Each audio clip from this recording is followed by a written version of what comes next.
ভোটের আগে পাহাড়ে নগদ বাজেয়াপ্ত, বিজেপি নেতার গাড়িতে উদ্ধার বিপুল নগদ। 8,50,000 টাকা উদ্ধার। বিজেপির মধ্যে হারের ভয় স্পষ্ট, এমনটাই পোস্ট করেছে এ বিষয়ে তৃণমূল কংগ্রেস নেতৃত্ব।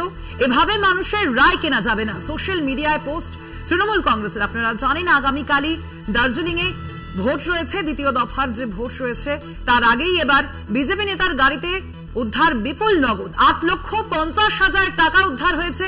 বিজেপির মধ্যে হারের ভয় স্পষ্ট, এমনটাই পোস্ট করেছে তৃণমূল কংগ্রেস। তার পাশাপাশি তারা আরো বলেছে এভাবে মানুষের রায় কেনা যাবে না, এমনটাই সোশ্যাল মিডিয়ায় পোস্ট করেছে তৃণমূল কংগ্রেস নেতৃত্ব। আগামীকালই দার্জিলিং এ রয়েছে দ্বিতীয় দফার ভোট এবং তার আগেই এক বিজেপি নেতার গাড়ি থেকে উদ্ধার বিপুল পরিমাণ নগদ।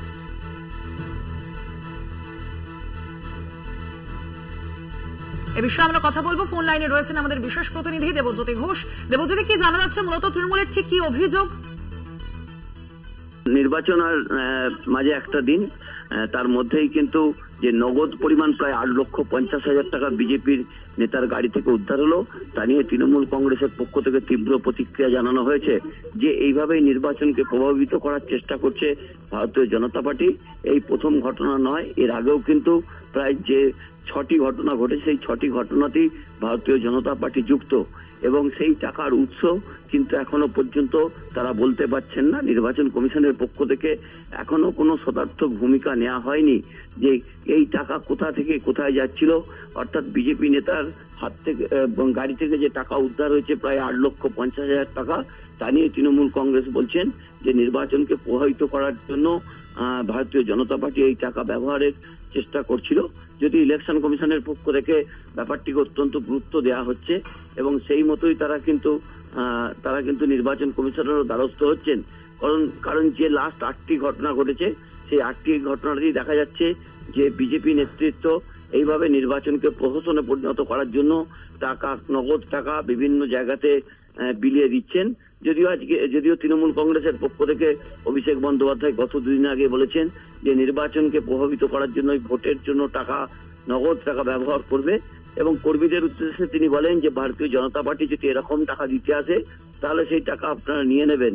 অর্থাৎ কিন্তু ভোটের সময় তৃণমূল কংগ্রেসকে ভোটটা দেবেন, সেই জায়গা থেকেই কিন্তু তৃণমূল কংগ্রেসের পক্ষ থেকে যে প্রতিক্রিয়া জানানো হয়েছে যে হারের ভয়ে ভারতীয় জনতা পার্টি এই অর্থের সংস্থানকে বেছে নিয়েছেন এবং সেই মতোই তারা অর্থ ব্যবহার করছেন বলে পাহাড়ে বিভিন্ন জায়গাতে গত 2 দিন ধরেই কিন্তু একই ঘটনা ঘটছে বলে তৃণমূল কংগ্রেসের পক্ষ থেকে। স্থানীয় বিজেপি নেতৃত্ব তাদের কোনো প্রতিক্রিয়া মিলেছে? দেখো, ভারতীয় জনতা পার্টির পক্ষ থেকে এখনো কেউ এ নিয়ে কোনো মন্তব্য করেননি। তবে শ্রমিক ভট্টাচার্য যেটা জানিয়েছেন যে ইলেকশন কমিশন পুরো ব্যাপারটি দেখুক, তৃণমূল কংগ্রেস প্রভাবিত করার জন্য বিজেপি নেতার গাড়িতে এই টাকা পাঠিয়েছে কিনা তা নিয়েও খোঁজ খবর নেওয়া উচিত বলে বলেছেন। ধন্যবাদ তোমায়। আমাদের সঙ্গে ফোন লাইনে ছিলেন আমাদের বিশেষ প্রতিনিধি দেবজ্যোতি ঘোষ।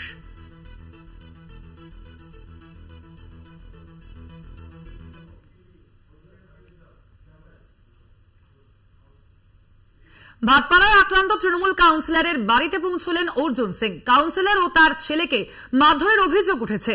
তৃণমূলের দলীয় কার্যালয়ে এনে মারধরের অভিযোগ। ভাটপাড়ার 10 নম্বর ওয়ার্ডের এই ঘটনা।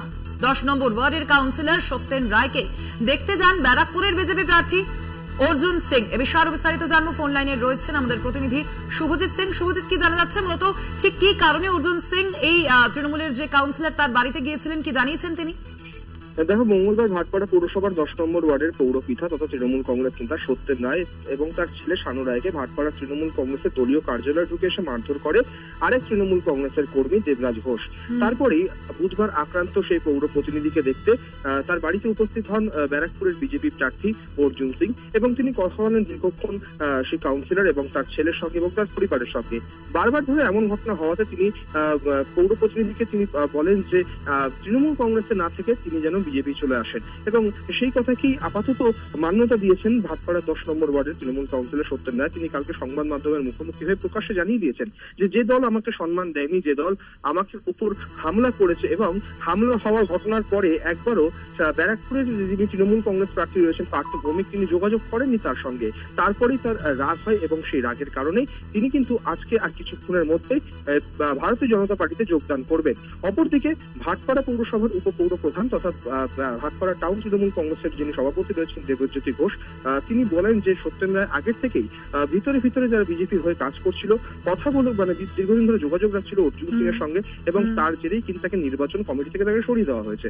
অতএব ভাটপাড়ায় এই সামনেই লোকসভা নির্বাচন ব্যারাকপুরের, এবং তার আগেই সত্যেন রায় একটি বড় ফ্যাক্টর এই ভাটপাড়া পৌরসভার এই 10 নম্বর ওয়ার্ডে। কারণ সত্যেন রায় প্রচুর অনুগামী যারা রয়েছেন তারা হয়তো আজকের কিছুক্ষণের মধ্যেই তৃণমূল কংগ্রেসের হাত ছেড়ে তারা ভারতীয় জনতা পার্টিতে যোগদান করবেন বলে সূত্রের খবর।